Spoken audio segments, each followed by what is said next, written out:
Bonjour à tous. Et bonjour. Bonjour. Donc, bienvenue à ce nouveau webinaire, donc premier webinaire de la semaine MS Santé, donc présentation des MS Santé au service de PMI. On a plusieurs intervenants aujourd'hui, donc Anne Laurin, Anne Benayoun de l'Agence du numérique en santé et Stéphane Topalian. Je vous passe tout de suite la main. Comme d'habitude, n'hésitez pas à poser vos questions dans l'onglet dédié et pas dans le chat. Et le webinaire est enregistré, il sera mis en ligne sur le site de l'agence, tout comme le support de présentation. Voilà. Bon webinaire. Merci Élodie. On est ravis vraiment de vous retrouver. En plus, je crois que c'est peut-être le premier webinaire MS Santé qu'on fait pour le public de la protection maternelle et infantile. Donc, en tout cas, on est hyper content de pouvoir s'adresser à cet écosystème. Alors, un rappel très rapide des missions de l'Agence du numérique en santé. Je ne vais pas m'attarder. Voilà, vous nous retrouvez régulièrement au cours de webinaires avec un rôle de régulateur, d'opérateur et de promoteur. Et donc, on est bien aujourd'hui dans ce rôle de promoteur pour échanger avec vous sur les outils du numérique et en l'occurrence les messageries sécurisées de santé, MS Santé. Alors, pourquoi utiliser les messageries sécurisées de santé, MS Santé? On reviendra bien sûr sur tout le pan sécurité, interopérabilité, mais on veut surtout aujourd'hui vous parler d'usage. Et l'idée, c'est bien de pouvoir échanger de manière sécurisée autour de cas d'usage très concrets, faire appel à une demande d'avis spécialiste, échanger entre pairs, entre confrères, et puis on y reviendra aussi, échanger entre professionnels et usagers maintenant au travers de mon espace santé, éventuellement transmettre la photo d'une plaie, enfin une multitude de cas d'usage et puis là aussi, Stéphane pourra pleinement nous compléter sur les cas de la protection maternelle et infantile. Mais voilà, les cas sont nombreux, c'est certain. Donc, on voulait revenir avec vous rapidement un petit peu sur le projet MS Santé, tout ce qu'on a construit l'année dernière et puis nos ambitions pour cette année 2022.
Donc on va, aujourd'hui, découper notre ordre du jour en revenant, sur les principes, la présentation générale de MS Santé.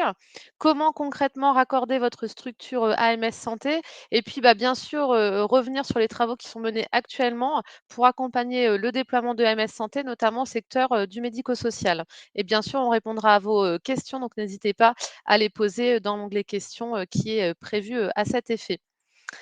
Donc MS Santé, c'est un ensemble de messageries sécurisées de santé. Ce qu'on aime dire, c'est qu'il y a pas une MS Santé, mais il y a des MS Santé.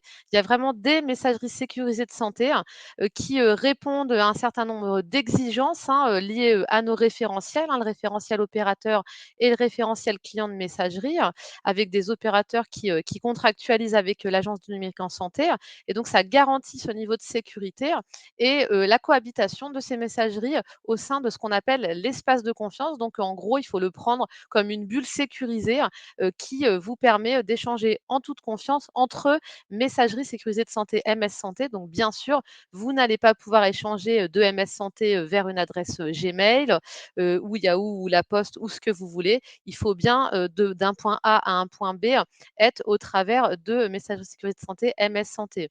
Donc l'idée, c'est vraiment de garantir un haut niveau de sécurité, de favoriser l'interopérabilité, encore une fois, entre les solutions et puis, bah, un gain de temps, pour, justement, ces échanges dématérialisés. Alors on a aujourd'hui, autour de cet espace de confiance, plusieurs, informations importantes. D'abord, en effet, 3 piliers. Donc comme je vous le disais, on a ce qu'on appelle la liste blanche, gérée par l'ANS. C'est cette liste blanche qui est, concrètement la liste des opérateurs, qui, sont conformes, aux différentes exigences de nos référentiels. Nos référentiels, on y reviendra peut-être si vous avez des questions, mais il y a le référentiel opérateur, qui a été mis à jour assez récemment, et puis le référentiel client de messagerie qui est, en cours, d'actualisation. Et puis bien sûr, pour, pouvoir, bénéficier, d'une messagerie sécurisée de santé MS Santé, il faut que les professionnels, soient, référencés au travers de ce qu'on appelle l'annuaire santé. C'est, au travers de cet outil, qu'on va, pouvoir, bah, retrouver, par type de professionnel, les adresses MS Santé, référencées. Au niveau des acteurs, donc on a, aujourd'hui, je crois qu'on y revient un peu plus loin, un certain nombre, de professionnels habilités, et puis, comme je vous le disais, des opérateurs, là aussi, qui sont variés. Ça peut être des industriels, mais on a aussi énormément, d'établissements, des CHU notamment, des GHT, qui sont, opérateurs en propre. Les finalités d'échange, donc on vous a remis le texte de référence. Elles sont, mentionnées, à l'article, R, 1110-4 du code de la santé publique. Donc aujourd'hui, on a, vraiment, une dimension d'échange entre, messagerie sécurité de santé qui a évolué. Ici donc on vous, rappelle, je dirais le un petit peu le sens de l'histoire, et qu'on échangeait entre professionnels habilités à disposer d'une boîte aux lettres MS Santé. Maintenant, on a, étendu, le périmètre, puisqu'on a, en tant qu'usager, la possibilité, au travers de Mon Espace Santé, de bénéficier, d'une messagerie, sécurisée de santé, et donc de pouvoir amorcer les usages entre professionnels et usagers. Donc là, vous pourrez, en effet, voir, ces textes de référence, et notamment, les professionnels, habilités, où là, on a non seulement des professionnels de santé, mais aussi des professionnels à usage de titres, et puis bien sûr des professionnels du médico-social et du social, qui, entrent dans le scope, et là aussi avec, un enjeu majeur pour nous, de, faire référencer un maximum de ces populations qui, interviennent directement auprès, des, différents usagers, et de les référencer au sein de l'annuaire santé, au sein de ce qu'on appelle aussi le RPPS+, pour, pouvoir, leur donner accès à des outils, au service socle comme, MS Santé. Donc ici, voilà, j'y reviens pas, mais vous voyez un petit peu ce que ça peut représenter, et quelques exemples concrets, côté, médico-social et social, avec notamment, les gestionnaires de cas et les référents de parcours complexes, les équipes médico-sociales, APA des conseils départementales, les équipes au sein des SAD, les éducateurs spécialisés, les auxiliaires de vie. Donc voilà, autant, de populations, bah, qu'on n'oublie pas et qu'on veut pleinement intégrer pour qu'ils puissent bénéficier de ces outils. Donc aujourd'hui, MS Santé, dans les usages, c'est 3 types de boîtes aux lettres qui vont répondre justement à des usages, mais à des organisations différentes. On a bien sûr les boîtes nominatives, donc là, les boîtes qui sont dédiées à un professionnel donné, les boîtes organisationnelles qui vont être des boîtes de services, des boîtes auprès, par exemple, de secrétariats médicaux, donc là, voilà, qui vont, permettre de centraliser, une gestion d'information, et puis des boîtes applicatives qu'on va venir plugger auprès, de, vos outils métiers, donc de vos logiciels métiers, pour, notamment, des envois, automatiques, de MS Santé vers, par exemple, les messageries citoyennes. Quelques chiffres à date. Donc on a, des indicateurs qui sont publiés, régulièrement. Vous voyez notamment qu'on a, globalement un taux d'équipement plutôt bon, notamment avec 85 des établissements de santé qui aujourd'hui sont raccordés, 50 des professionnels libéraux. Donc maintenant qu'on a, ce constat, voilà, d'avoir des chiffres, côté sanitaire, je dirais, officines, laboratoires, plutôt séduisants, il faut qu'on mette évidemment, les forces vers, les établissements, socio-médico-sociaux et puis, qui dit équipement, dit pas forcément usage et c'est voilà, c'est un petit peu pour ça qu'on est là et qu'avec Anne on milite et qu'on tente de vous outiller au maximum pour, favoriser les usages et puis répondre vraiment à des cas, très concrets, de vos pratiques au quotidien. Et je laisse la parole à Anne pour la suite. Eh bien, bonjour, rebonjour. Hop. Alors, je vois qu'il y a il y a des questions qui passent. Attention, dans le chat, il faut vraiment les poser dans l'onglet questions. Et du coup, on va continuer et vous montrer comment se raccorder une structure à MS Santé, à une des MS Santé. Alors, pour ça, hop.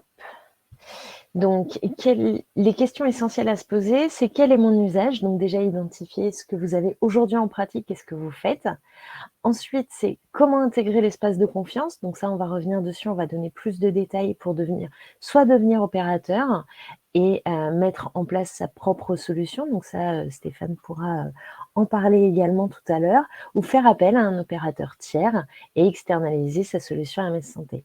Et qui peut m'accompagner? Et ben pour ça, il faut identifier les différents acteurs du terrain, qui sont les directeurs de structure, les grades, les responsables de service, le RSSI en interne dans les CD, qui va pouvoir vous apporter des solutions et des réponses. Donc, pour aller plus en détail, quel est mon usage? Donc, la messagerie, c'est rarement un projet uniquement de service ou d'établissement. Il faut associer à la fois l'émetteur et le récepteur du projet, puisque vous allez être amené à échanger ensemble dans un environnement sécurisé, comme vous l'a dit Anne. Donc, dans un premier temps, il faut cibler les professionnels internes et externes qui sont concernés. Donc, vraiment faire une cartographie de vos interactions avec votre environnement. Et ça vous permettra aussi d'identifier ceux qui sont déjà dotés de messagerie sécurisée. Définir le modèle organisationnel, c'est-à-dire le flux, c'est ce que vous échangez et comment vous l'échangez et la fréquence d'échange. Et ça, pour se plaquer sur ce que vous allez pouvoir mettre en place avec un déploiement de messagerie sécurisée.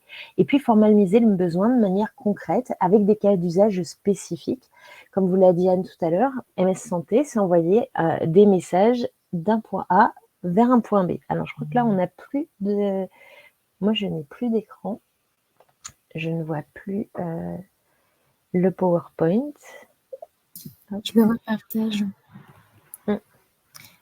Pour info, pour les intervenants, quand vous fermez l'onglet, ça le ferme chez tout le monde. Ah, eh ben... Voilà. Hop. Donc, en reprenant. Donc, qui échange? Le processus actuel, processus cible, c'est tout ce que je viens de vous décrire. La fréquence et la volumétrie. Quels sont les documents à échanger et quels sont les outils actuels? Ça, c'est vraiment le plus important pour pouvoir vous plaquer sur votre réalité d'activité. Donc là, un petit cas d'usage qui a été formalisé et travaillé par un service avec lequel on est en contact sur le territoire. Donc, l'exemple d'un parcours de PMI vers le CMPS et l'AMDPH. Donc, en fait, on va partir d'une balle nominative d'un médecin de PMI. C'est bien noté que les médecins les professions médicales ont d'office une balle nominative.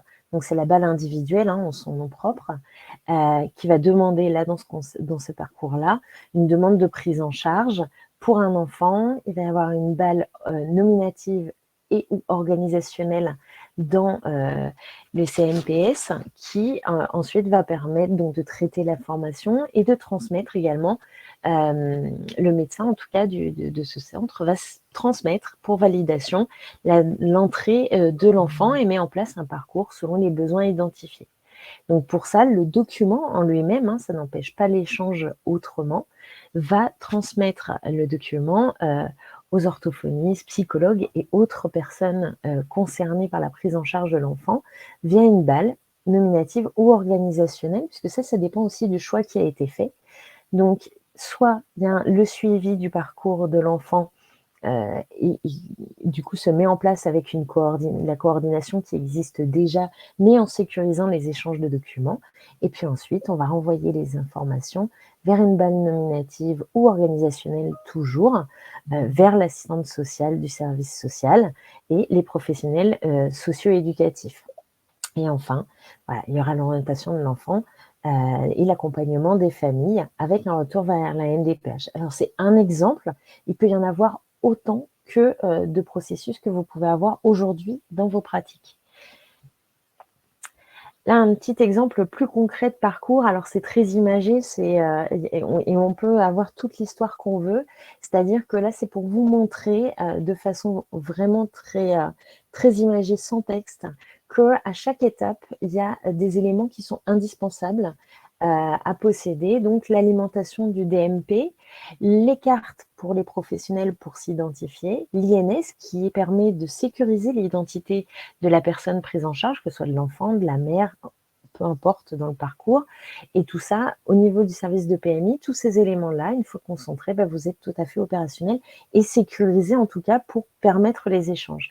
Et donc la MS Santé, c'est un peu le fil conducteur. C'est le fil conducteur pour les échanges dématérialisés de vos supports. Donc là, on peut faire toute l'histoire que vous voulez.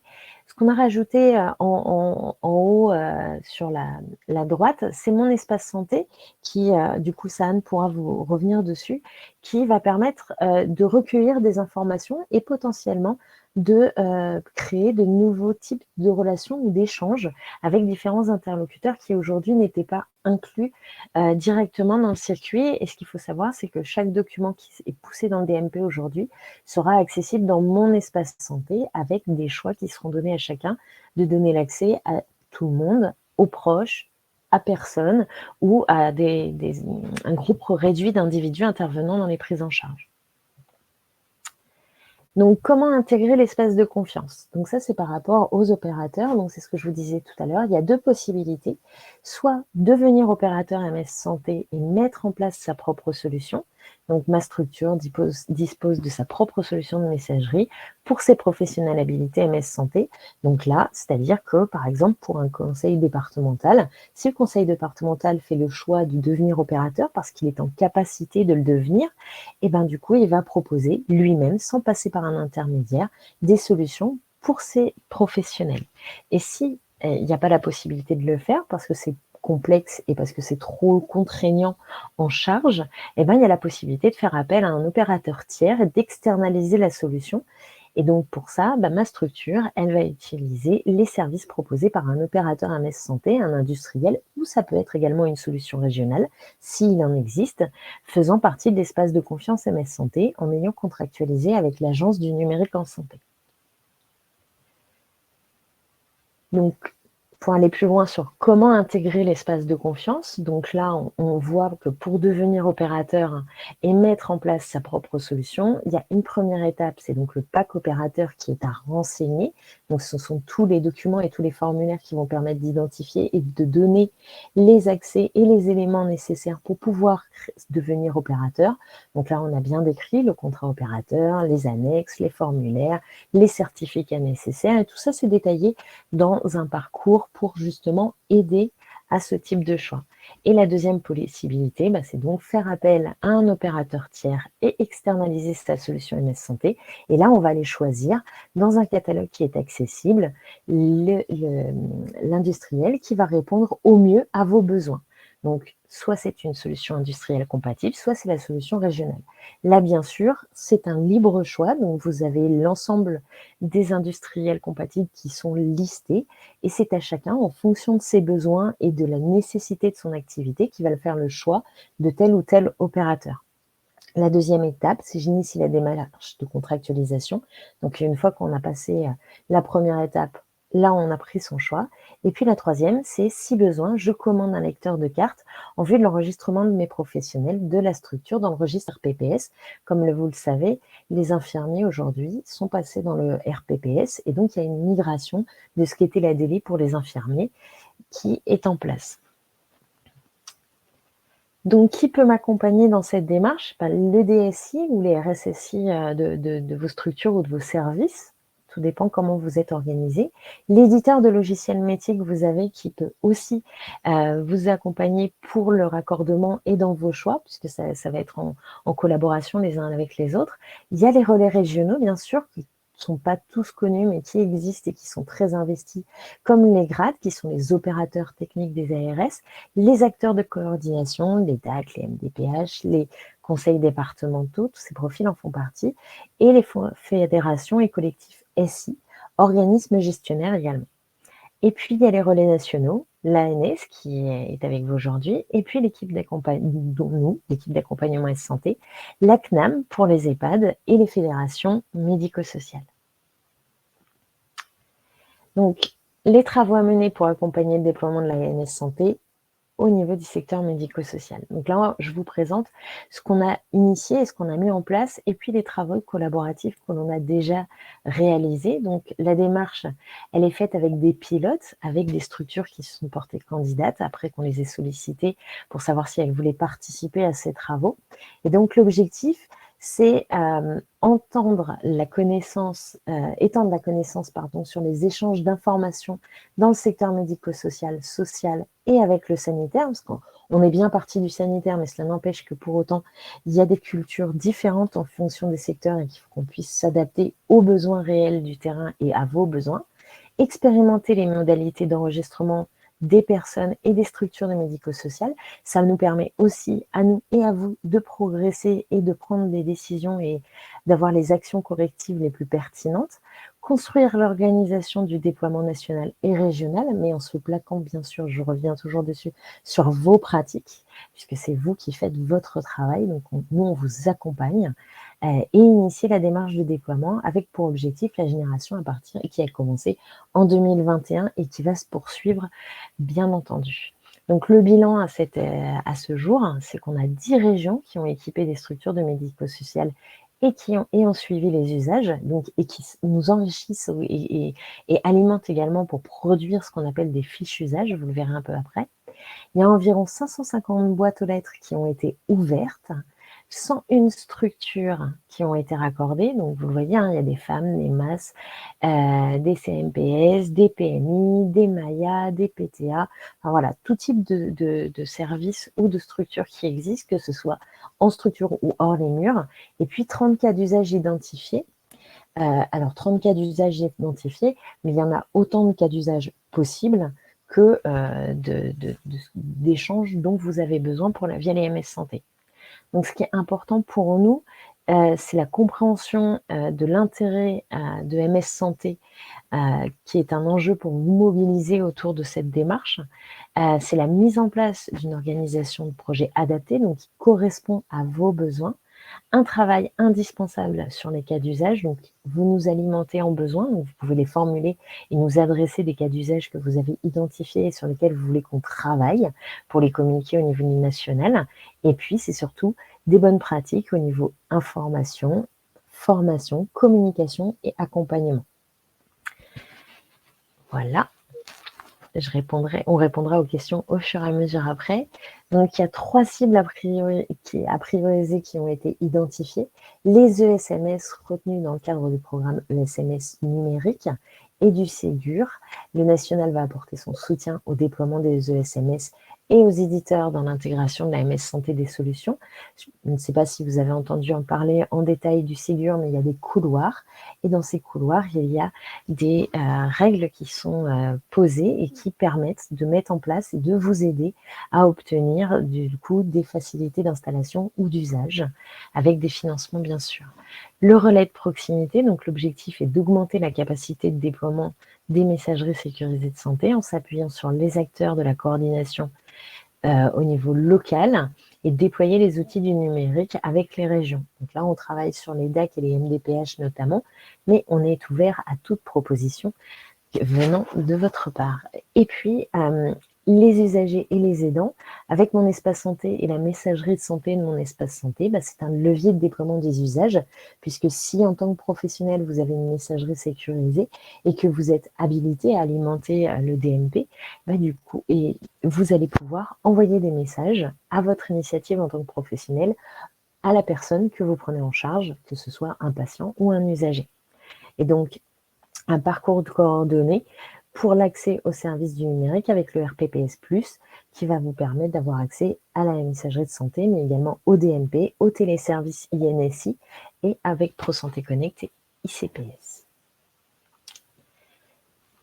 Donc, des acteurs prioritaires identifiés pour déployer la MS Santé dans le secteur du médico-social, en tout cas les premiers avec lesquels on travaille, ce sont les DAC et les MDPH. Alors, il y a des outils, chacun a des outils, chaque territoire va avoir aussi des outils différents et des usages qui vont être faits différemment, avec des cultures différentes. Et là, l'intérêt, c'est de travailler avec des structures qui sont sur différents territoires, avec des modalités d'action qui, même si elles sont communes, sont en pratique différentes parce que comme il y a des cultures différentes, on s'adapte à sa réalité de terrain. Et donc, ça nous permet d'avoir une vision globale et de travailler avec ces acteurs pour pouvoir permettre quelque chose de réel, donner accès à quelque chose de beaucoup plus adapté que quelque chose de théorique. Donc, comme je vous le disais tout à l'heure, vous avez sur le site de l'Agence du numérique en santé, isanté.gouv.fr, des fiches usages et des modules de formation qui sont accessibles à tous. Donc, il y a un premier, les modules de formation, donc c'est comme un parcours. Ils sont très détaillés. Vous avez, quel que soit votre niveau et vos qualifications, la possibilité d'aller cliquer sur chaque module, de vous renseigner. Ça peut être à la fois de façon à avoir une connaissance globale ou vraiment parce que vous êtes intéressé, vous voulez être curieux et comprendre comment ça se met en place. Donc, c'est à la fois pour des DSI, des directeurs de structure, mais aussi des professionnels qui vont juste utiliser Mes Santé, mais pas faire la mise en place ou se poser les questions techniques de comment on fait un raccordement. Toutes les strates sont concernées et sont touchées avec ces modules de formation. Et puis, vous avez des fiches usages qui sont des fiches pédagogiques, comme je vous le disais tout à l'heure, qui sont co-construites avec le terrain et qui vous permettent de voir que c'est envoyer un élément d'un point A à un point B dans un espace clos et d'échanger entre professionnels habilités ou autorisés. Donc ça, c'est accessible sur le site isanté.gouv. Et donc, on va passer à la partie questions-réponses. Donc, il y a quelques questions qui nous avaient été remontées par Stéphane Topalian qui est présent suite à sollicitation. Donc là-dessus, on va essayer de vous apporter des réponses. Donc, une des premières questions était: nous sommes médecins, sages-femmes, infirmières, et notre employeur n'a pas encore déterminé son opérateur MS Santé, comment pouvoir faire dès à présent? Eh bien, comme vous pouvez déjà, d'ores et déjà ouvrir une balle nominative, et ça, vous pouvez le faire en contactant soit le GRAD, qui est l'opérateur de la région, donc le GRAD de votre région, soit avec Maëlys, parce que le GRAD peut vous proposer une solution pour les libéraux. S'il n'en a pas, il y a Maëlys qui bien sûr, est accessible pour s'il n'y a pas d'offres régionales à ce niveau-là, ou encore en vous rapprochant de votre CIS au niveau de la CNAM, qui vient rencontrer en tout cas les professionnels libéraux sur le territoire, avec votre carte bien sûr CPS et ICPS à disposition, et évidemment le numéro RPPS qui est obligatoire. Donc la question suivante, c'est quand les professionnels du social auront-ils accès à une messagerie sécurisée MS Santé? Eh bien, les professionnels du social auront accès à la MS Santé via le portail RPPS+. Celui-ci ouvrira à la rentrée de septembre, voilà, pour pouvoir faire les enregistrements. Ce qu'il faut savoir, c'est qu'il y a l'intégration de différents profils qui se fait au fil de l'eau. Donc, certaines professions aujourd'hui sont éligibles, d'autres vont venir au fur et à mesure pour alimenter. Ça va se faire de façon progressive. Donc, une messagerie MS Santé peut-elle envoyer des messages vers une messagerie classique?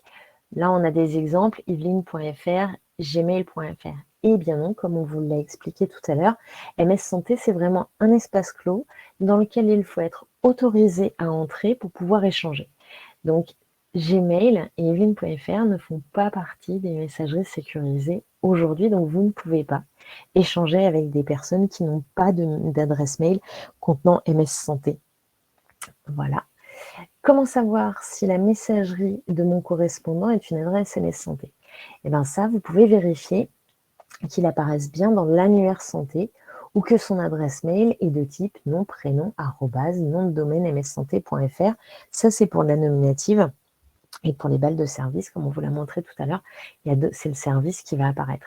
Donc ça, c'est pareil. C'est un annuaire de cet espace clos et vous pouvez le consulter pour trouver l'adresse de votre interlocuteur. Là, j'espère je réponds bien aux questions qui avaient été posées. Ensuite, est-ce qu'une messagerie sécurisée a une capacité illimitée? En fait, ça dépend de l'opérateur avec lequel vous contractualisez. Par exemple, Mailise offre une capacité de stockage de 2 Go. Voilà, donc ça, c'est vraiment fonction de votre besoin, de ce que vous faites, et c'est ce qui va aussi vous aider à définir le type de boîte aux lettres dont vous allez avoir besoin. La mise en place d'une messagerie sécurisée nécessite-t-elle une déclaration au registre des activités de traitement? Eh bien non, elle correspond pleinement au RGPD et aux attentes et obligations posées par la CNIL. C'est-à-dire qu'aujourd'hui, en tant que professionnel, on a une responsabilité, c'est de sécuriser les données personnelles des personnes que l'on prend en charge ou qui concernent des personnes que l'on prend en charge. Donc, on doit les sécuriser. La MS Santé, ça va vous permettre en fait de renforcer cette obligation de sécurisation que l'on a tous dans nos secteurs d'activité. Qu'est-ce qu'une messagerie? Est-ce qu'une messagerie sécurisée est supprimée si elle n'est pas utilisée? Alors là, non. Mais une balle nominative sans authentification durant 60 jours est dépubliée de l'annuaire et pas supprimée. C'est-à-dire qu'en fait, comme je vous disais tout à l'heure, il y a un annuaire pour trouver les différents professionnels avec lesquels vous échangez, pour savoir s'ils sont bien une messagerie MS Santé. Et donc, cet annuaire, l'adresse, même s'il y a un utilisateur derrière, elle va disparaître de la lumière, mais elle ne va pas être supprimée. Et ceci pour celles ayant au moins 1 an d'existence. Alors, je vois que Mike est connecté. S'il y a des compléments d'informations à apporter, il le fera très bien. Ce qui signifie que cette balle n'est plus visible dans l'annuaire santé, mais existe toujours chez l'opérateur.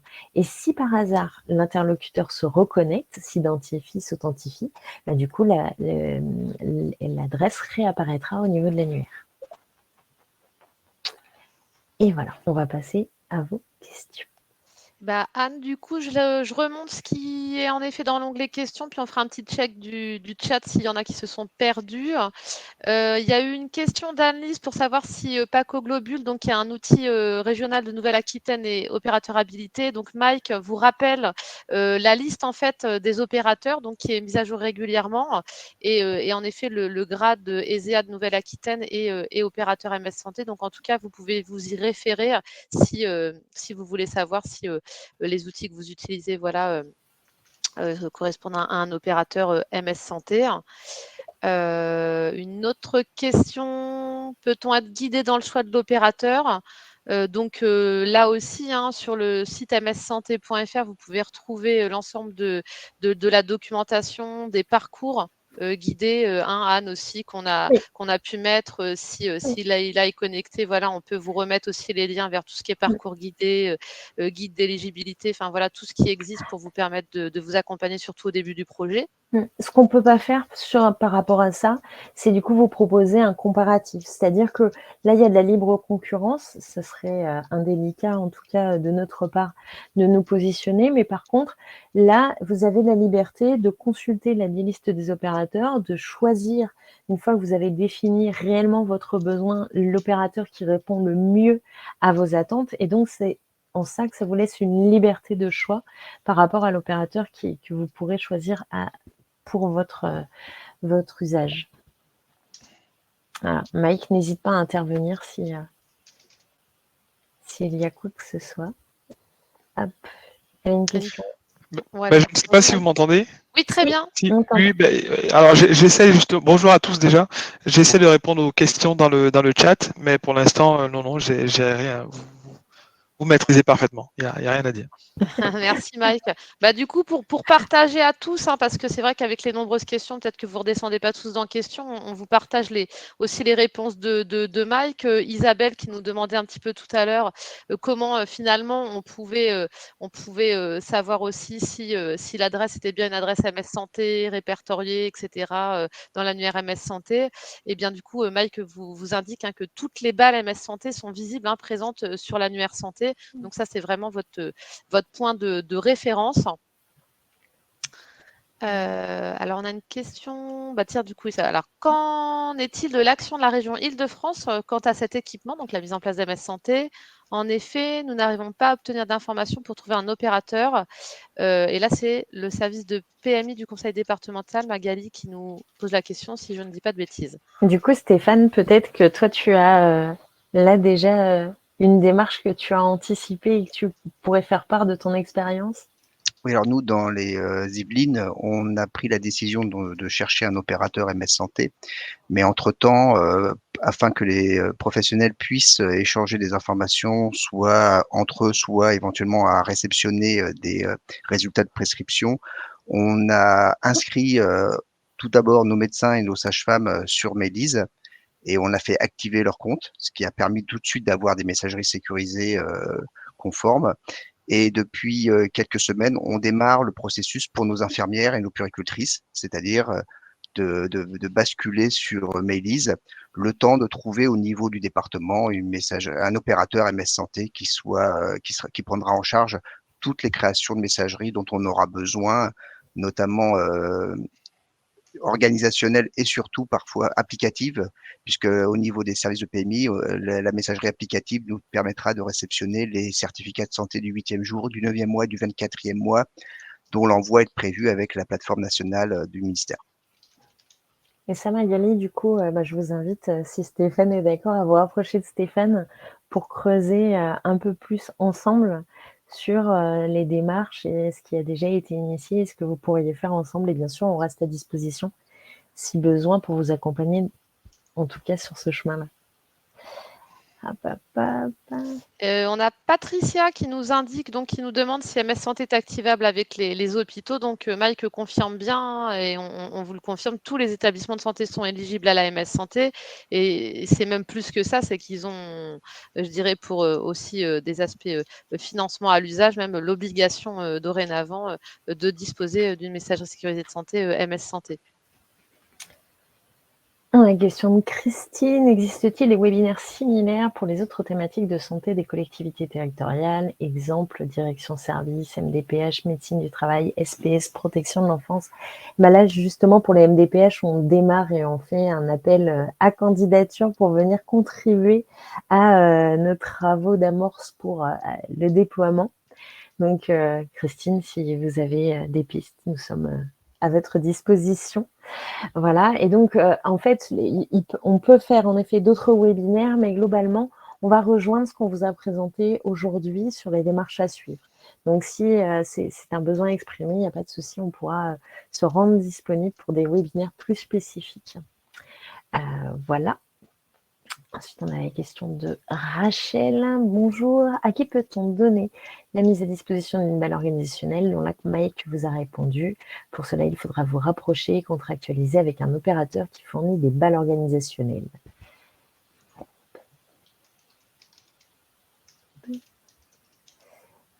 Patricia, c'est les secrétaires et les éducatrices de jeunes enfants auront-ils accès en qualité de professionnels du social? C'est justement des questions à poser. Et secrétaire, en fait, c'est là essentiellement le secrétaire médical. Mais après, il faut qu'il y ait en effet des échanges de données, comme le définit le cadre de données de santé, dans un process. Et après, ça dépend également du type de boîte aux lettres que vous avez défini et des responsabilités du service et qui porte la responsabilité de la boîte aux lettres. Mike, si tu as d'autres remarques, mais je crois que c'est ça. Tac, tac, tac. Qu'est-ce qu'il y a d'autre? Tac, tac. J'ai fait glisser trop rapidement ma souris, du coup j'ai perdu mes étapes. Alors, la liste de messagerie. Donc, Mike vous a remis les liens. Comment trouve-t-on l'annuaire santé? Toujours le lien. Merci, Mike. Tac, tac, tac. Je vais passer rapidement les questions auxquelles Mike a apporté une réponse, c'est-à-dire toutes. Alors non. Patricia, toujours y a-t-il d'autres transmissions avec les hôpitaux, CR, RC3P, CR d'hospitalisation? En fait, comme je vous l'ai dit, tout ce que vous échangez aujourd'hui avec les hôpitaux qui contiennent de la donnée de santé ou de la donnée personnelle dans le but de la prise en charge d'un utilisateur usager, voilà, comme vous voulez, peut passer par l'AMS Santé. Voilà. J'espère avoir répondu à la question. Dans le cadre des BSM, bilan de santé des enfants de 4 ans, nous avons des transmissions des résultats avec l'éducation nationale. Comment sécuriser les liaisons? Eh bien, pour l'éducation nationale, je crois que c'est en cours, Mike. Il n'y a pas de... Si tu as d'autres informations, mais dans mon souvenir, c'était en cours de traitement. Est-ce que tu peux répéter la question, s'il te plaît? Je crois que je ne l'ai pas vue, celle-là. Alors, c'est dans le cadre des bilans de santé de l'enfant de 4 ans. Nous avons des transmissions des résultats de l'éducation nationale. Comment sécuriser les liaisons? D'accord. Alors déjà, il faut voir si les acteurs qui échangent ces documents-là sont éligibles à MS Santé. Et puis bon, de toute façon, on arrive toujours à pousser un peu les lignes pour essayer de faire entrer ceux qui sont légitimes. Et si la première question est oui, c'est-à-dire si les acteurs sont sur le périmètre de la MS Santé, la MS Santé répondra totalement aux besoins de sécurisation de liaison. Donc les deux acteurs pourront échanger les données à travers cette MS Santé, et c'est qui est un lien d'échange assez sécurisé plutôt. C'est-à-dire que là, comme l'a expliqué Stéphane tout à l'heure, là, pour pallier à l'absence d'opérateur pour le moment où il a orienté les professionnels vers les balles Mélis, en fait, les professionnels, qu'ils soient donc qui sont éligibles, bien sûr, à l'obtention d'une boîte aux lettres MS Santé, peuvent s'orienter de la même façon vers Mélis pour pouvoir échanger. C'est pas l'institution qui va forcément porter, mais du coup, ce seront eux, en tant que professionnels, qui seront identifiés et donc qui pourront échanger par ce biais sécurisé. Alors, il y a peut-être une petite précision, c'est qu'à terme, tous les résultats des bilans de santé qui seront réalisés par les services de PMI, on pourra, avec un accord avec l'éducation nationale, et vous savez que depuis août 2021, il faut faire une convention pour les bilans de santé en école maternelle avec l'éducation nationale et prévoir les modalités de transmission des informations vers l'éducation nationale. Donc, on pourrait très bien envisager qu'avec votre opérateur, vous génériez une balle applicative consacrée qu'au bilan de santé en école maternelle, que dans cette balle, vous y mettez tous les bilans et que vous envoyez les résultats à l'éducation nationale qui va récupérer les résultats via ce chemin-là.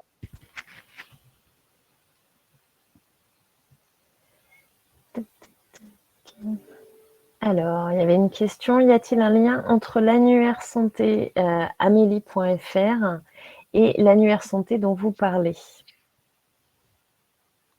Mike, sur les annuaires. Alors, malheureusement, je ne maîtrise pas beaucoup l'annuaire que présente Amélie. Je sais qu'il y a 2 points il y a 2 critères de recherche. On peut chercher un professionnel de santé et un établissement de soins. Donc, je pense que ces infos-là sont partagées, vu que l'annuaire santé partage pas mal d'informations avec l'assurance maladie. Donc, je serais enclin à dire qu'on va retrouver les mêmes infos des deux côtés, mais est-ce que le périmètre est égal, côté assurance maladie et côté annuaire santé NS? Je ne saurais pas dire, malheureusement. Je ne saurais pas dire. Donc. On sera plus contraint du côté de l'annuaire santé, puisque pour être inscrit, il faut passer par les ordres qui envoient l'information à l'agence du numérique en santé. Alors que du côté de la CEPAM, c'est une inscription directe. Donc, je pense que la contrainte est plus importante du côté de l'annuaire santé. Ça marche. Merci Stéphane. Je viens d'apprendre aussi quelque chose du coup. Donc voilà, petite remarque dans le chat, je vois que Pierre-Michael Mazard est connecté. Bonjour Pierre-Michael. Du coup, c'est le référent MS Santé pour le grade Île-de-France. Donc si vous êtes sur l'Île-de-France et que vous avez des questions, il vous a mis dans le chat son adresse mail pour le contacter directement sur les démarches. Voilà, hop, je passe de l'un à l'autre. Ensuite, tac, tac, tac. Qu'est-ce qu'on avait comme autre question? Donc Mike, tu es en train de répondre à la question de Guillaume sur l'intégration de Oui. la balle MS Santé dans la messagerie professionnelle. Donc, hop. Je vais peut-être répondre Ouais. de vive voix. Donc, la question était concernant les niveaux de sécurité après l'intégration d'un lien, enfin du proxy MS Santé pour l'intégration de la balle MS Santé. Donc, je vais plutôt répondre sur l'expérience qu'on a aujourd'hui sur ce sujet-là. Donc, on est à aujourd'hui 358 opérateurs, dont des industriels qui forcément ont beaucoup d'autres passerelles au sein de leur architecture. Et jusqu'à présent, on a toujours su matcher les niveaux de sécurité nécessaires de ceux qui implémentaient la MS Santé. Donc, j'ai pas de doute qu'on puisse trouver intérêt d'entendre un niveau sécurité pour les besoins que vous pourrez présenter, monsieur Serrano. On espère. Voilà la réponse. On a Ghislaine qui nous demande: bonjour, Maëlys ne permet-il pas la mise en place de balles organisationnelles? Eh bien non. Maëlys ne permet pas la mise en place de balles organisationnelles, ce ne sont que des balles nominatives. Je peux compléter un peu Vas-y. si possible. En fait, ça a toujours été le positionnement de Maëlys historique. À la base, Maëlys a été produit pour démarrer la machine MS Santé. D'accord. Et vu que Maëlys est administré par la puissance publique, forcément Maëlys ne peut pas être un concurrent direct au secteur privé. Donc forcément, les fonctionnalités de Maëlys sont réduites pour laisser le reste du périmètre au secteur privé. Donc Maëlys adresse uniquement les libéraux et aussi limite les boîtes aux lettres pour rester, on va dire, dans un tout petit coin et laisser le reste aux acteurs privés. Donc il y a toujours eu un questionnement, enfin il y a un questionnement depuis 3 ans sur ce positionnement-là, mais pour l'instant, Maëlys n'évolue pas vers les balles organisationnelles et reste uniquement sur les balles nominatives destinées aux libéraux, au monde libéral. Voilà. Merci Mike. On a Marie-Laure qui avait posé une question à laquelle tu as répondu, mais qui du coup la réponse n'est pas suffisamment claire pour Marie-Laure. C'est comment gérer notre messagerie professionnelle et UMS Santé, car nos professionnels ne se voient pas gérer une double gestion de mails entre ceux qui entrent dans le domaine des échanges sécurisés et les autres mails. Donc là, tu avais répondu, la solution de messagerie, ça va intégrer dans une même interface les balles MS Santé, des balles différentes. Donc là, en fait, c'est plutôt précisé. Je pense que c'est le système en Y, c'est-à-dire que, enfin, tu le préciseras mieux que moi, je pense, Mike, de façon plus simplifiée. Parce que là, en fait, ce que je comprends, c'est que pour Marie-Laure, il y aurait 2 boîtes aux lettres différentes et qu'il faudrait passer de l'une à l'autre, alors que, sauf erreur, la messagerie professionnelle peut potentiellement être sécurisée directement. C'est bien ça? Effectivement, la réponse est bien ce que tu as commencé. C'est-à-dire, c'est quelque chose qui limite à être transparent pour le professionnel. Le professionnel n'a pas à passer d'un logiciel à un autre ou une messagerie à une autre pour pouvoir répondre, recevoir, consulter, envoyer. Voilà, c'est sur la même interface qu'il peut répondre autant aux messages liés à la MS Santé qu'aux messages qui ne le sont pas. Voilà, et on va dire que derrière, c'est le logiciel qui s'arrange à envoyer les messages MS Santé et les messages non MS Santé. Donc non, les logiciels, comme j'ai dit aujourd'hui, ne demandent pas plus d'efforts aux professionnels de santé de passer de A à B pour pouvoir répondre à ces messages. Voilà. Sur une même interface, on a les messages MS Santé et les messages qui ne le sont pas. Et ça, il faut savoir, Marie-Laure, que du coup, votre messagerie, votre outil professionnel, aujourd'hui, en fonction du secteur dans lequel vous exercez, il y a des financements avec le Ségur qui vous permettent de demander à votre éditeur de faire l'automatisation des envois ou d'intégrer automatiquement ce processus qui, pour vous, ne sera pas visible. Donc, c'est voilà, on vous donne l'information que c'est possible et qu'il peut le faire et en même temps avoir des financements par rapport à ça, s'il est bien sûr éligible et qui répond aux exigences des référentiels. Et donc, c'est une demande que vous pouvez lui faire pour qu'il fasse cette évolution et ne pas vous contraindre dans vos pratiques de tous les jours. Voilà. Patricia, je comprends donc que les médecins et les idées de l'éducation nationale sont éligibles.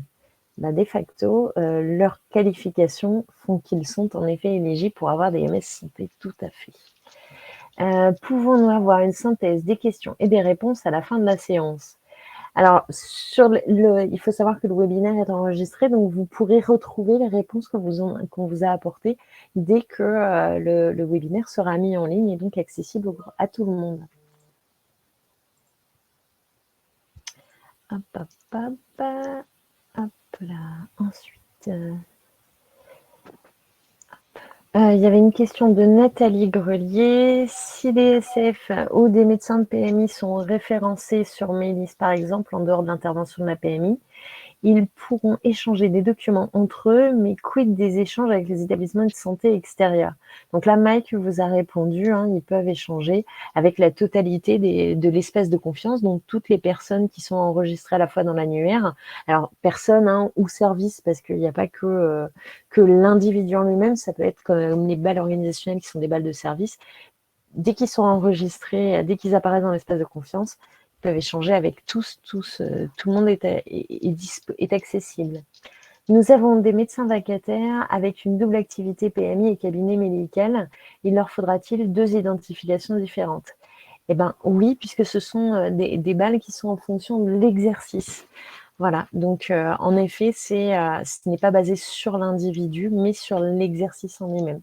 Ce qui est en effet une contrainte, mais qui peut aussi être un vrai avantage pour dissocier en fonction des personnes concernées ou potentiellement des patients ou des usagers qui sont concernés, de dissocier chaque activité pour ne pas avoir de confusion.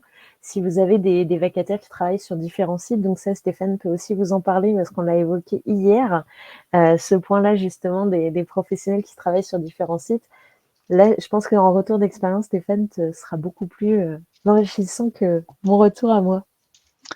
Nous avons pris donc l'option de demander à ce que les professionnels développent une messagerie par type d'activité. S'ils sont dans le secteur hospitalier, bon, ils ont une messagerie sécurisée pour le secteur hospitalier. Quand ils viennent en PMI, ils en ont une. Quand ils sont éventuellement avec vision d'activité libérale, ils en ont une autre. Ça, les médecins nous ont fait un retour qu'en fait, ça permettait de mieux différencier leurs patients en fonction des sites où ils intervenaient. J'espère que ça répond à votre question. Merci Stéphane. Alors, il y avait les questions suivantes. Donc, Mike répond au fur et à mesure. Donc, pour Microsoft 365, il faut vous rapprocher de Microsoft pour avoir les éléments de réponse. Pour un paramétrage d'Outlook, eh ben oui, c'est possible. Il y a en effet des ES qui le font et par retour d'expérience, les services de veille sanitaire de la RSI de France aussi passent par Outlook avec une MS Santé évidemment. Hop, donc ça c'est possible. Qu'est-ce qu'on a? Faudra-t-il s'authentifier à chaque nouvelle action ou acte ou réponse à un mail? En fait, c'est votre outil qui va définir, comme le dit Mike, les paramètres de connexion, c'est à définir selon votre outil. Donc ça, vous avez la main dessus et vous pouvez échanger également avec vos interlocuteurs pour savoir pour définir ce que vous voulez mettre en place et comment le mettre en place. Mike, tu as répondu au-dessus également. Si une même interface regroupant messagerie pro et MS Santé, quelles identifications pour sécuriser l'accès à la MS Santé? C'est ProSanté Connect qui va vous le permettre. Voilà, préconisation ProSanté Connect. Ensuite, on a une question de Jean-Louis. Le logiciel de l'EN sera-t-il rendu compatible avec ceux des services de PMI permettant la dématérialisation des bilans de santé? EN, alors là, j'ai pas Éducation nationale. Ah oui. Là, je ne saurais pas vous répondre. Alors en fait, on a pris contact avec l'Éducation nationale et son éditeur qui est Esculap. Et ils ne sont pas en capacité cette année de faire les développements, mais ils ont bien inscrit dans leur roadmap qu'ils auront un moment à intégrer l'envoi par les départements des bilans de santé en école maternelle, de façon à pouvoir les récupérer eux par MS Santé et les intégrer directement sur Esculap. Merci Stéphane. Alors, la question de Christine. Pour les internes en médecine générale en stage en PMI. Alors, tout dépend de ce que l'organisation que vous aurez choisie, avec les balles organisationnelles, avec des octrois de droit. Les internes en médecine ont accès à des messages. Alors spécifiquement en médecine, ce n'est pas le cas en pharmacie, mais vous n'avez pas d'étudiants en pharmacie. Mais en médecine générale, en tout cas, ils ont la possibilité d'avoir une messagerie sécurisée, MS Santé également, en tant qu'interne en médecine, je précise bien. Patricia, donc nous avons une transmission dématérialisée des BSEM via une requête BO sur Horus Logiciel. Voilà, je pense que... Pardon, logiciel métier, nous permettant l'accès à un lien de téléchargement, donc je comprends que cela ne sera plus possible. Alors en fait, ce qui va se passer, c'est que, par exemple, nous, on travaille au département du Yvelines, nous avons aussi le logiciel Horus. On travaille avec donc notre éditeur Inetom pour qu'à terme, Horus dispose non pas d'une requête qui va permettre sur BO qui va permettre de sortir les données, mais bien d'un export de données du même modèle que nous avons l'export pour les certificats de santé du 8e jour que nous envoyons à l'adresse, de façon à avoir une activité qui nous permettrait d'envoyer un par un les BSM à l'éducation nationale, et l'éducation nationale ayant une messagerie applicative pourra récupérer les formulaires un à un et les rentrer sur Esculap derrière.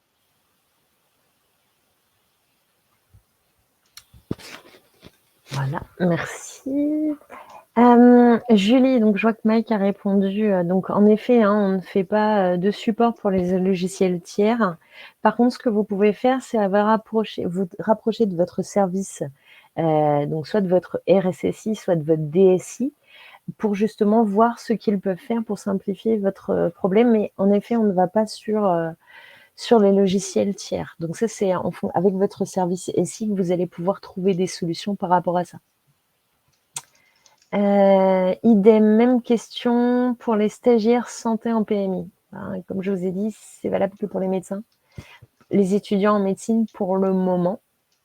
Et après, c'est fonction des autorisations et des octrois de droit d'accès que vous allez définir par rapport à vos étudiants et au profil que vous allez également définir dans votre organigramme. Angélique, bonjour, infirmière au département. Si j'ai bien compris, c'est ma messagerie professionnelle qui devient MS Santé. Ce n'est pas une nouvelle adresse. Lorsque je fais un envoi, le mail se sécurise automatiquement si c'est vers une balle MS Santé. Donc, la Mike vous a répondu. Donc, la balle MS Santé ne se substitue pas à votre balle pro. Il s'agit bien d'une autre adresse. C'est ça. Mais comme on a parlé tout à l'heure, il y a ce système possible en fonction des outils que vous utilisez de faire ce raccordement Y. Et ça, c'est votre outil, c'est votre éditeur potentiellement qui va pouvoir vous apporter des réponses par rapport à ces éléments. On est toujours d'accord. Mike, n'oublie pas de nous corriger si jamais... Non, c'est bon. Voilà. J'espère qu'on vous apporte vraiment des solutions et que c'est assez complet. Et là, la dernière question que nous avons, c'est celle de Nathalie, à laquelle, Mike, tu viens de répondre. C'est les adresses et numéros figurent dans l'annuaire de santé sont obsolètes. Comment actualiser ces données ? La mise à jour sont effectuées auprès de votre ordre ARS afin que celle-ci corrige en fait l'annuaire santé. Alors, c'est exactement ça. Je rajouterais également que en tant que professionnel de santé, moi je l'ai été pendant très longtemps, comme ça, je vous précise la situation, et j'ai changé énormément d'établissements, ce qui m'arrivait de très nombreuses fois dans la journée.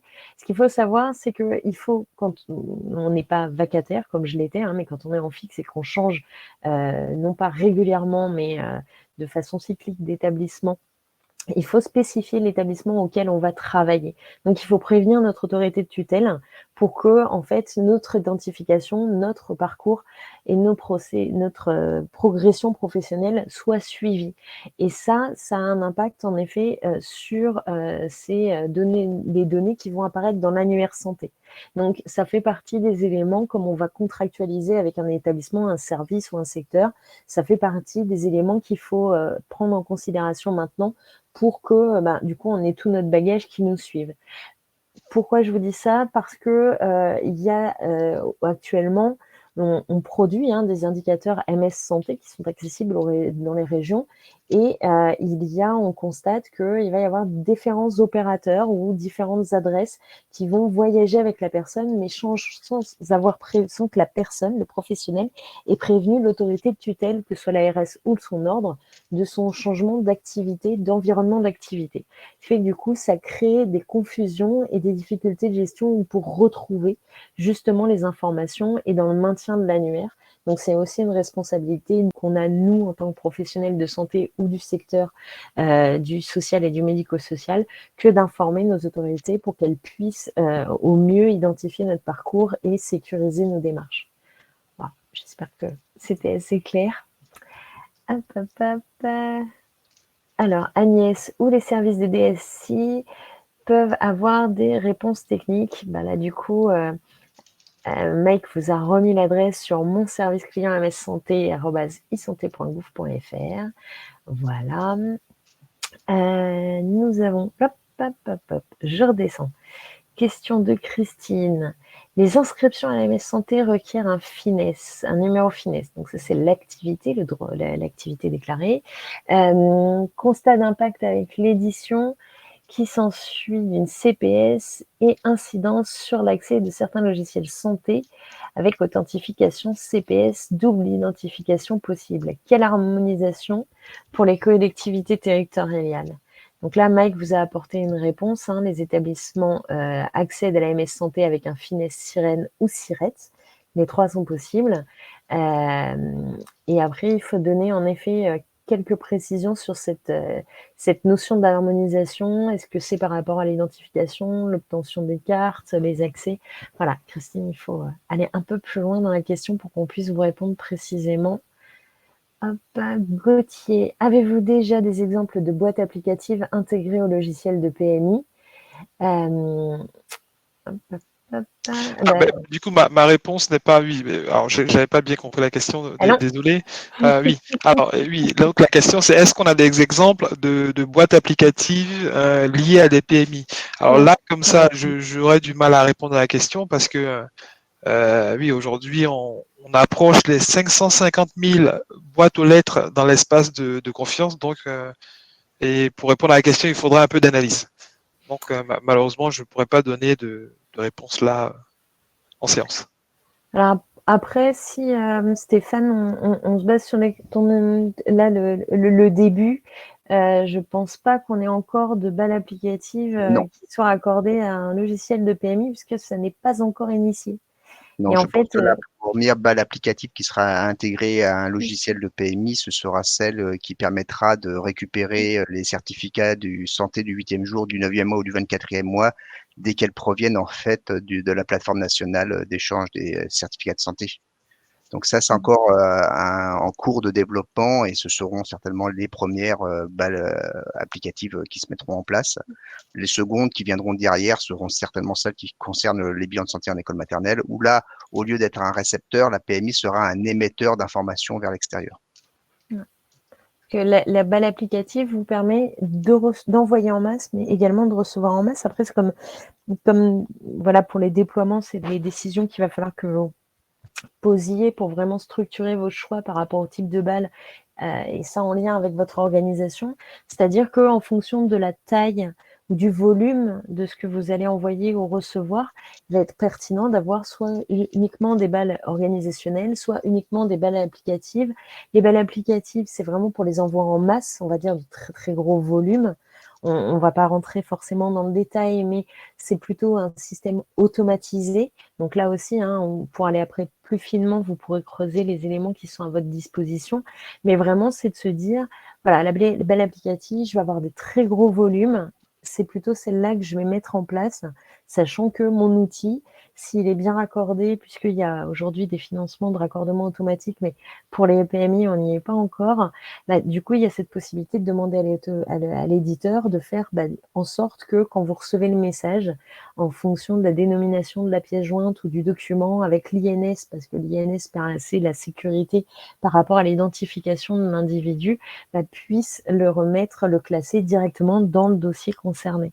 Donc là, il y a tout un système, tout un schéma de structuration à la fois de vos pratiques, de vos outils, donc tout ce qui va être architecture de vos outils qui va vraiment être à définir et à poser pour que vous puissiez plaquer vraiment vos besoins par rapport à votre pratique et que ça ne soit pas une contrainte. Là, ça paraît extrêmement impressionnant. Il y a des questions qui sont techniques et c'est super, mais il faut vraiment se dire que l'important, c'est de ne pas aller à l'encontre de ce que vous avez aujourd'hui, mais plutôt de vous simplifier votre activité et de la sécuriser. Ce qu'on peut préciser, Anne, c'est que l'Agence du numérique en santé prévoit un développement d'une API à la fois chez l'opérateur MS Santé et chez les éditeurs de logiciels pour que les deux outils communiquent, enfin les réseaux MS Santé et l'outil de l'éditeur puissent communiquer. Là, Mike va pouvoir nous parler de l'API LPS. Oui, effectivement, Stéphane a bien introduit le sujet, hein. Je la remercie d'ailleurs parce que c'est quelque chose qu'on essaie de promouvoir au maximum. Mais cet espace de confiance, cette MS Santé qui existe depuis 2013-2014, avait quelques limitations, hein, quelques freins au déploiement et à l'utilisation parce que la connexion entre les opérateurs de services MS Santé, donc ceux qui sont présents dans l'espace de confiance, et les solutions de messagerie qui sont à la main des professionnels avaient souvent quelques difficultés à échanger, à s'accrocher. Comme souvent Benayoun aime dire, ils ne parlaient pas le même langage. Donc souvent on avait autant d'interfaces présentes chez les opérateurs que d'interfaces développées côté éditeur. Donc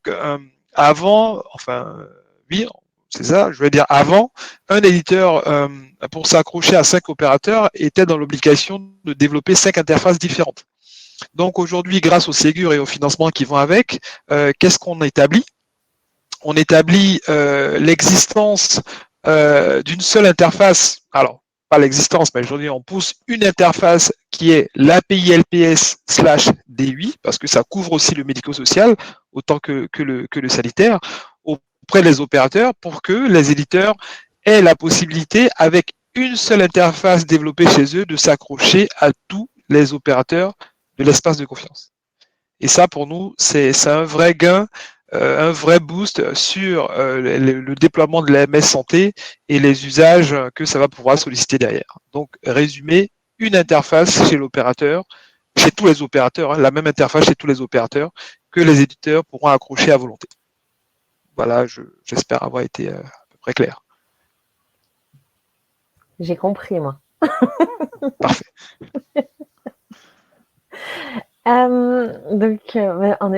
C'était très clair. Donc, ma collectivité devrait prochainement intégrer une MS Santé de l'ARS Occitanie.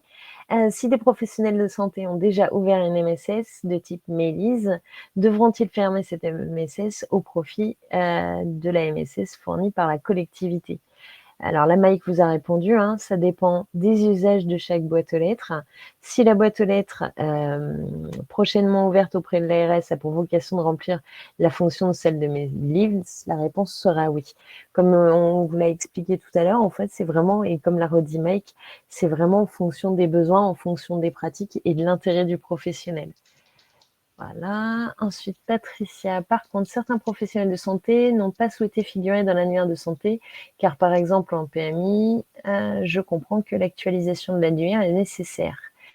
Il n'y a pas qu'en PMI, elle est nécessaire partout, l'actualisation de l'annuaire, sinon il devient rapidement difficile d'échanger.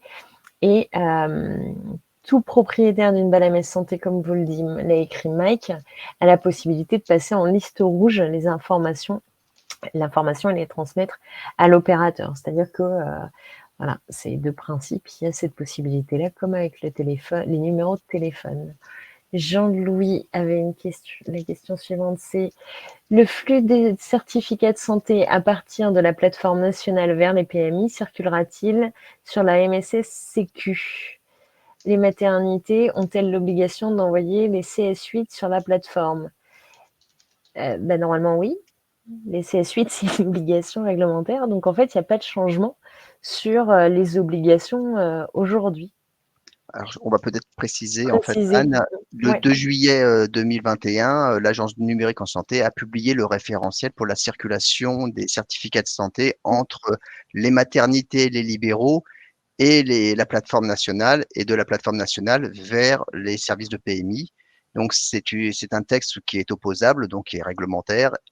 il faut que d'un côté du côté des services de PMI, qu'ils fassent action auprès de leur éditeur pour qu'ils développent une interface permettant de réceptionner les CS8 ou les CS9 ou les CS24.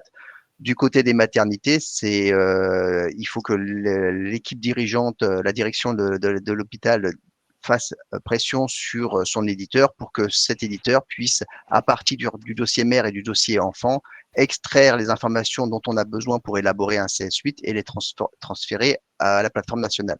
La même contrainte va s'imposer aux libéraux, mais là, je pense que ça se fera dans un second temps, après que les maternités aient fait au moins les CS8.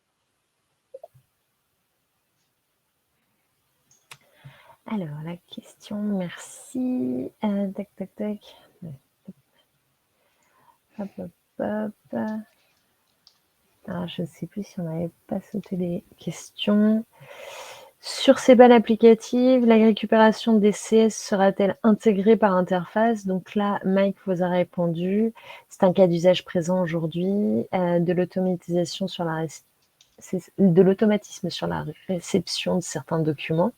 La question est à poser. En effet, c'est votre éditeur qui pourra vous donner ces informations pour savoir si ça se fait. Et les balles applicatives le permettent évidemment. Patricia, je comprends que désormais l'échange des CS8 devra passer par une plateforme. Actuellement, nous avons un retour courrier qui est rapide. Quid de la temporalité du délai de réception? Ah ben, si ça peut si ça passe par mail, de façon dématérialisée, potentiellement ça ira encore plus vite que le courrier. À moins que la poste soit supra rapide chez vous. Mais normalement, ça devrait aller beaucoup plus vite avec la partie informatisée. Hop. Alors, Christine, finesse complément. Voilà, ça, Mike, c'est la suite de la question. Des professionnels de santé, en finalisant leur inscription à MS Santé, ont communiqué le finesse du service d'activité, incident sur leur logiciel feuille de soins électronique, qui ne fonctionne qu'avec le finesse du service départemental de la PMI propre à chaque département. Voilà le complément d'information. Il m'a pas plus aidé, malheureusement. Non, en fait, je pense qu'il y a en effet, voilà, il y a des modifications avec les finesses, donc c'est peut-être ça Je peux donner des éléments de réponse. En fait, c'est la différenciation qu'il y a sur les finesses dites géographiques. En règle générale, les services de PMI ont tous contractualisé avec l'Agence du numérique en santé pour l'envoi des feuilles de soins électroniques et ils ont pris comme lieu d'établissement un numéro finesse de leur numéro finesse qui sont disponibles pour chaque centre de PMI. Ils n'en ont pris qu'un seul parce que pour envoyer les feuilles de soins électroniques, on en utilise qu'un seul. Je précise que certains départements qui ont contractualisé me disent mais j'ai pas contractualisé. Si, ils ont contractualisé, mais à l'époque l'agence s'appelait ASIP Santé. Donc l'agence du numérique en santé n'est que l'héritière de la ZIP Santé. Donc vous avez forcément un contrat avec l'agence du numérique en santé pour l'envoi des feuilles de soins électroniques. Et je vous recommande fortement d'utiliser ce même numéro finesse pour déclarer les activités de vos professionnels de santé quand vous voulez les rattacher au service de PMI pour qu'il y ait une unité par rapport au numéro finesse. Il ne faut pas de différenciation entre le finesse géographique où l'agent va travailler parce qu'il travaille dans un centre de PMI et le finesse géographique du lieu où on envoie les feuilles de soins électroniques. Il faut essayer d'avoir une harmonisation pour que ce soit le même numéro finesse. À partir de là, tous vos professionnels seront rattachés à un seul établissement et vous pourrez élaborer toute votre politique d'envoi des feuilles de soins électroniques et demain aussi de facturation et d'envoi de documents avec un seul numéro finesse. En fait. Ça nécessite forcément un contrôle sur l'annuaire santé du lieu que les professionnels ont déclaré. S'il y a des erreurs, de redemander à ces professionnels d'intervenir auprès de leur ordre pour rechanger le numéro finesse. Ça déclenche auprès de l'ANS une réédition de la carte de professionnel de santé. Mais l'objectif est qu'à la fin, tous les professionnels de la PMI soient regroupés sous un seul et même numéro finesse, qui est celui qui nous sert à faire la facturation des actes. Ça vous servira d'autant plus si, à terme, par exemple, les infirmières puéricultrices peuvent réaliser des BSM à la place des médecins et qui pourront facturer des actes à la CEPAM. À ce moment-là, où il n'y aura besoin de faire aucun changement, simplement de doter vos professionnels d'outils permettant de facturer les actes. Merci Stéphane. Diana, quel est le nom appli? Alors, je pense que vous parlez de l'API LPS. Donc ça, c'est les termes techniques, c'est ce qu'a expliqué tout à l'heure Mike et introduit par Stéphane. Donc, vous retrouvez tous les éléments. Hein, tout est présenté sur le site de l'Agence du numérique en santé, qui est isanté.gouv.fr. Mike, tu as répondu ensuite à la question de Joël. Bonjour, je suis secrétaire en PMI. Concrètement, aurais-je besoin d'une adresse MS santé? Dans quel cas? Qui va la créer? La DSI ou bien moi? Les balles MS Santé sont à utiliser pour l'échange de données de santé à caractère personnel dans le cadre de la prise en charge d'un patient en établissement. Ce sont les DSI qui se chargent d'ouvrir la balle. Et là, en fait, ce sera plutôt votre RSSI côté le CD qui va pouvoir donner la réponse, votre conseil départemental qui va donner cette réponse-là. Donc, bien sûr, c'est pas vous, Joël, qui allez créer votre boîte aux lettres. Et en tant que secrétaire, si le choix est fait d'avoir une balle organisationnelle, vous aurez accès à cette balle organisationnelle pour réceptionner les documents qu'aujourd'hui, vous pouvez redistribuer comme vous le faites aux professionnels qui sont concernés. Voilà. Et pour faire le classement également de la même façon. C'est-à-dire que dans votre pratique, ça ne doit pas impacter votre pratique en fonction de la responsabilité en tant que secrétaire de PMI et de la gestion des documents que vous pouvez avoir. En complément de la réponse apportée par Mike, bien sûr, j'espère avoir été claire. Pour les médecins SF et maintenant infirmiers, l'inscription à l'annuaire santé RPPS nécessite de l'abonnement payant à leur ordre. Quel prérequis pour les autres professionnels du médico-social avec le RPPS+, est-ce payant? Alors pour l'ordre, en effet, c'est payant, même s'il y a des exceptions. Hein, certaines régions ont pris des initiatives justement pour cette inscription aux ordres, en particulier pour les infirmiers. Pour le médecin, c'est juste, pour toutes les professions médicales, c'est obligatoire. Donc, comme ce n'était pas le cas jusqu'à maintenant pour les infirmiers, hein, mais ça le devient, plus que fortement conseillé. Et pour les autres professionnels du médico-social, il y a aujourd'hui des changements et des évolutions. Donc, je vous disais qu'il y avait des professionnels qui rentraient dans le RPPS+. Je vais vous montrer, je vais revenir en arrière un peu après, la liste des 20 rôles disponibles actuellement dans la nomenclature pour le RPPS+. Donc ça, vous le retrouverez également. Hein, le support sera accessible puisque c'est enregistré. Vous retrouverez la liste des rôles, en tout cas, qui sont disponibles dans la nomenclature à ce jour. Et comme je vous ai dit, ça évolue au fur et à mesure. Donc, il y a d'autres types de professionnels, d'autres qualifications qui vont rentrer dans le RPPS+, pour l'enregistrement. Donc, et ce n'est pas payant à ce niveau-là. Hop. Donc là, je reviens sur la partie questions. J'espère avoir répondu à votre question. Ensuite, Jean-Louis. Donc, malheureusement pour les infirmières non puères, ne pourront pas effectuer le BSM.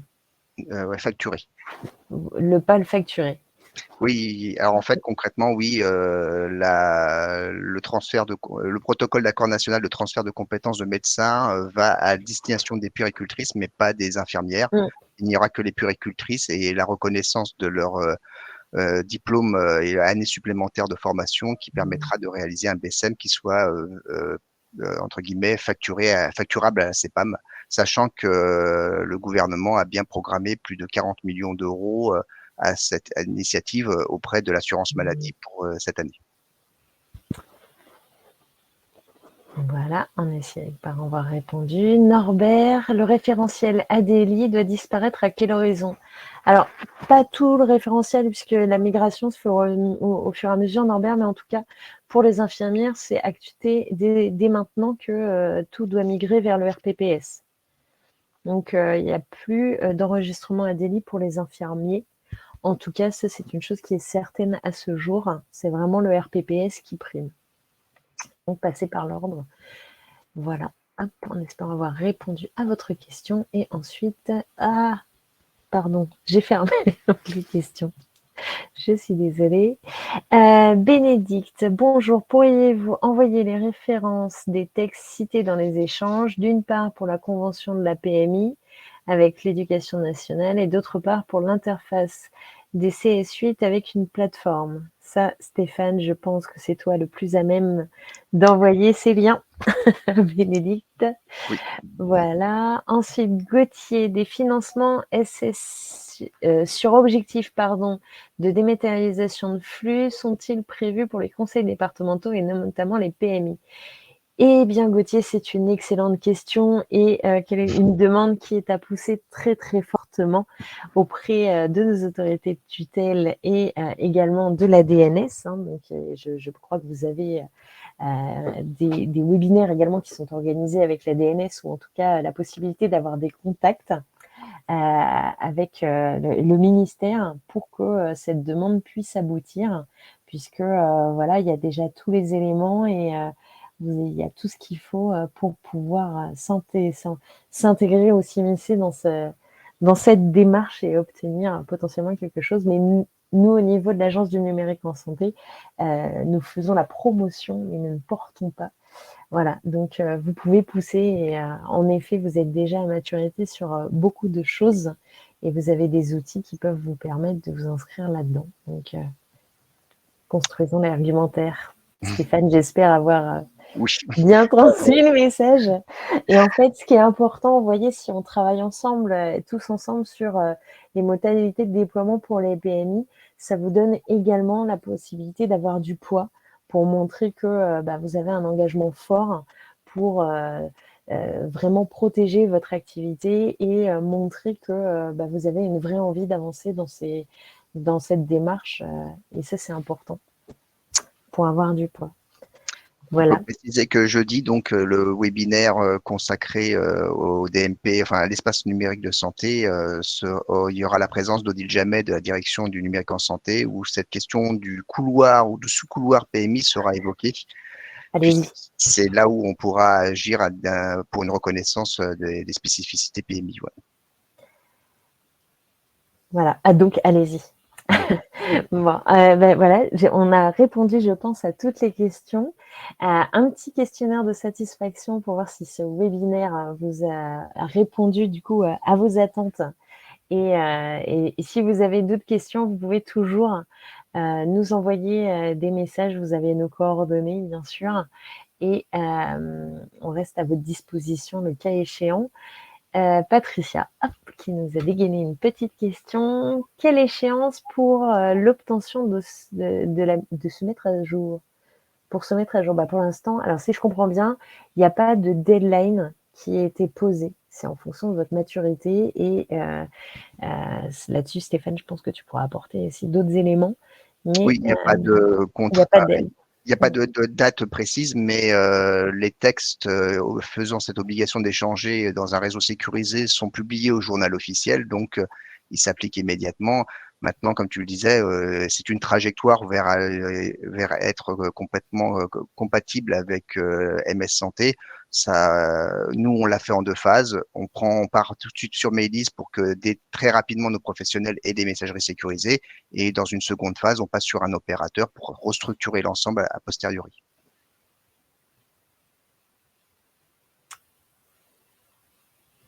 Donc là, je ne vois plus de questions. Je pense que nous avons fait le tour en direct. Profitez-en si vous avez encore quelques questions. Nous avons encore quelques minutes ensemble. Sinon, c'est qu'on était super clair et vraiment, c'est magique.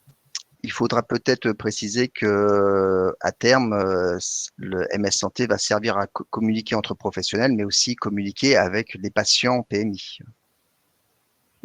Alors ça, du coup, je vais embêter Anne qui va parler du levier que représente mon espace santé. Donc là, voilà, j'ai représenté et c'est ce que je vous ai introduit tout à l'heure, mais grâce à mon espace santé, du coup, il y a des possibilités qui vont s'ouvrir. Et là aussi, il va falloir pouvoir les identifier dans vos pratiques. Donc Anne, mon espace santé, c'est toi. Tout à fait, hein. Donc depuis le mois de janvier, l'ensemble des usagers peut activer, son profil Mon Espace Santé. Donc a été poussé, par l'assurance maladie, des notifications, à tous les usagers pour les inciter à activer ou à exercer leur droit d'opposition. Depuis aussi, là, quelques semaines, on est dans une phase qu'on appelle la phase d'opt-out, hein, la création automatique sauf opposition. Donc en fait, les profils vont être créés automatiquement si les usagers ne se sont pas opposés et chaque usager sera notifié à peu près 48 heures à l'issue de la création du profil. Vous pouvez donc, suivant un petit peu l'ordre alphabétique des départements, là, on va étendre pour couvrir tout le territoire. Je pense qu'on va être à peu près autour du 12 juillet pour avoir couvert tout le territoire. Donc, soit vous avez déjà activé votre profil, hein, je vous incite à le faire parce que voilà, il n'y a rien de tel que de pouvoir voir comment ça se passe à l'intérieur pour mieux en parler et mieux appréhender les fonctionnalités. Et donc, comme le disait Anne, on va ouvrir le champ des possibles, hein. Auparavant, on échangeait entre pairs via messagerie sécurité de santé et MS Santé. Maintenant, on peut échanger entre professionnels et usagers. Donc, les choses à retenir, les essentiels à retenir, c'est que 1, il vous faut MS Santé. 2, vous seul en tant que professionnel pouvez initier un premier message vers l'usager. L'usager ne peut pas vous écrire en direct si vous n'avez pas initié un premier message. Et puis, dès que vous aurez initié un premier échange, là, l'usager pourra communiquer avec vous. Le deuxième point très important pour justement réguler ces échanges et pour vous montrer que vous avez bien la main sur ces échanges, c'est que vous avez la possibilité de mettre fin à la conversation avec l'usager en indiquant le mot fin entre crochets dans l'objet du message, sans autre caractère. Et typiquement, ça, c'est une fonctionnalité qu'on va intégrer à la vague 2 du Ségur, hein, de façon transversale à l'ensemble des couloirs pour justement, par exemple, en faire un bouton pour que ce soit plus ergonomique et plus facile d'appropriation pour vous dans les usages du quotidien. Donc vraiment, voilà, là c'est prêt, ça fonctionne. On a des expérimentations sur l'ensemble du territoire. Et donc évidemment, comme le dit Anne, vraiment, on vous incite à nous partager vos cas d'usage pour voilà, qu'on puisse mieux, je dirais, les couvrir, mieux les habiller pour les partager avec l'ensemble de la communauté. Alors du coup, on a une question de Patricia qui revient très souvent, Anne, donc tu sauras y répondre. C'est: y a-t-il un accès possible pour les usagers relevant des PAS ou sans droit au vert CPAM? Alors, je ne sais pas ce que c'est que les passes, vous C'est m'excusez. pas PAS, c'est ceux qui n'ont pas de droit en fait, qui n'ont pas de Pardon, droit d'accord. ouvert. Non, si je peux faire la blague, pas de bras, pas de chocolat, donc non. Ah, bravo. Voilà. Ah, Oui, bravo. je sais, voilà. Voilà, ça c'est fait. Non, ça, c'est pas possible. Non, mais bon, voilà. Donc, il faut savoir que Mon Espace Santé évolue. Donc, forcément, il y a des bases qui ont été posées. C'est quand même récent. Donc, justement, vos retours sur vos pratiques, vos besoins ou vos cas d'exception, hein, on en a parlé avec Stéphane sur certaines situations où on ne veut pas forcément transmettre d'informations.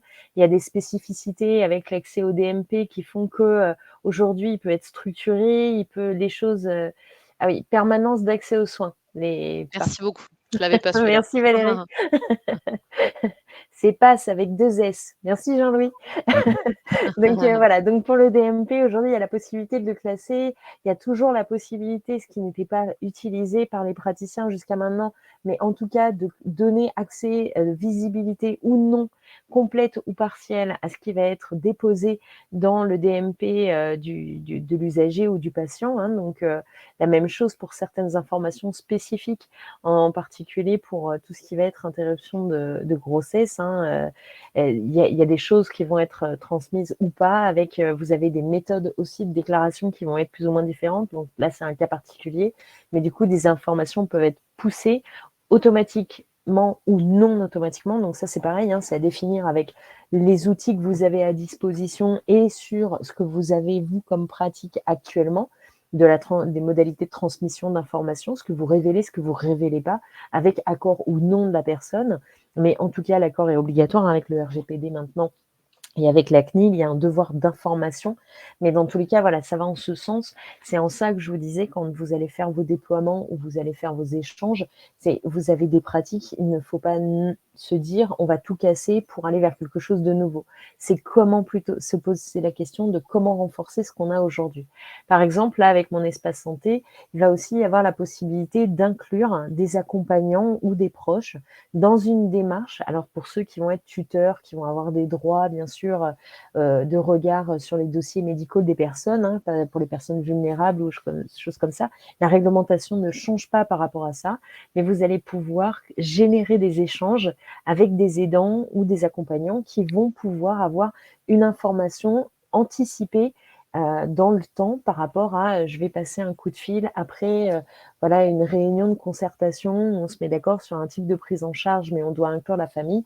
Voilà, il y a des choses que vous pourrez du coup dans la temporalité modifier et potentiellement apporter et créer d'autres relations avec les différents acteurs qui rentrent dans la prise en charge globale des personnes que vous pouvez avoir.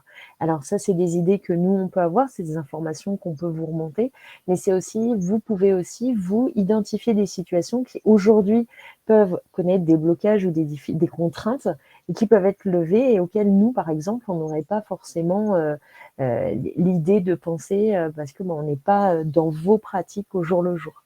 Donc ça, c'est important que vous puissiez vous dire, voilà, il y a peut-être un intérêt pour nous aujourd'hui par des contraintes d'activité de se dire, ça peut nous apporter quelque chose. Alors, la question d'Aurélie, et là, ça y est, on explose le score avec mon espace santé. Mais bon, le couloir Ségur pour la PMI, quel couloir? Eh bien, c'est une possibilité, Aurélie, voilà, c'est ce qu'on disait, c'est que ça peut valoir le coup de pousser pour avoir un couloir Ségur et vous aider à avancer dans toute ce cap numérique. Christelle, effectivement, une fois le mail engagé, professionnel de santé patient constate qu'il peut lui réécrire ensuite intérêt d'un déploiement d'une fin. Donc là, en effet, Anne vous a expliqué le mot fin entre crochets pour le moment et une réflexion est portée au niveau de la CNAM justement pour une fin, mais juste par bouton, non sans l'écrire dans l'intitulé. Tac, tac, tac. Donc après, c'était le PAS. Ah, pas. Voilà.